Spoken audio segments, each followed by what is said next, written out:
పార్లమెంట్లో తెలంగాణను అవమానపరిచే విధంగా బీజేపీ ఎంపీ తేజస్వి సూర్య చేసిన వ్యాఖ్యలను రికార్డుల నుంచి తొలగించాలని మంత్రి పొన్నం ప్రభాకర్ కేంద్ర మంత్రి కిషన్ రెడ్డికి విజ్ఞప్తి చేశారు. ఇందుకు లోక్సభ స్పీకర్ను ఒప్పించాలని ఆయన కోరారు. తెలంగాణ రాష్ట్ర ఏర్పాటు భారత్ పాకిస్తాన్ విభజనతో పోల్చడం సరికాదన్నారు. భవిష్యత్తులో ఇలాంటి వ్యాఖ్యలు చేయకుండా సూర్యకు సూచించాలని కోరారు. కేంద్ర మంత్రి కిషన్ రెడ్డి గారిని ప్రత్యేకించి కోరుతా ఉన్నా.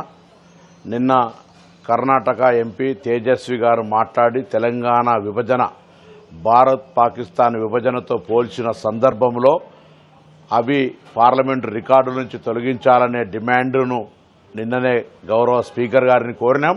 నేను ఈరోజు కిషన్ రెడ్డి గారి ప్రెస్ కాన్ఫరెన్స్లో తప్పైందని తేజస్వి ఒప్పుకున్నాడు అన్నటువంటి దృష్ట్యా వారే స్వయంగా కిషన్ రెడ్డి గారు చొరవ తీసుకొని తెలంగాణ సమాజం భవిష్యత్తులో మిమ్మల్ని అసహించుకోవద్దనుకుంటే పార్లమెంటు రికార్డుల్లో ఆ పాకిస్తాన్తో పోల్చిన ఆ మాటలను తొలగించాలని నేను మీ ద్వారా గౌరవ పార్లమెంటు స్పీకర్ను కోరుతా ఉన్నా. మీరు అందుకు కార్యాచరణ తీసుకోవాలని విజ్ఞప్తి చేస్తా ఉన్నా.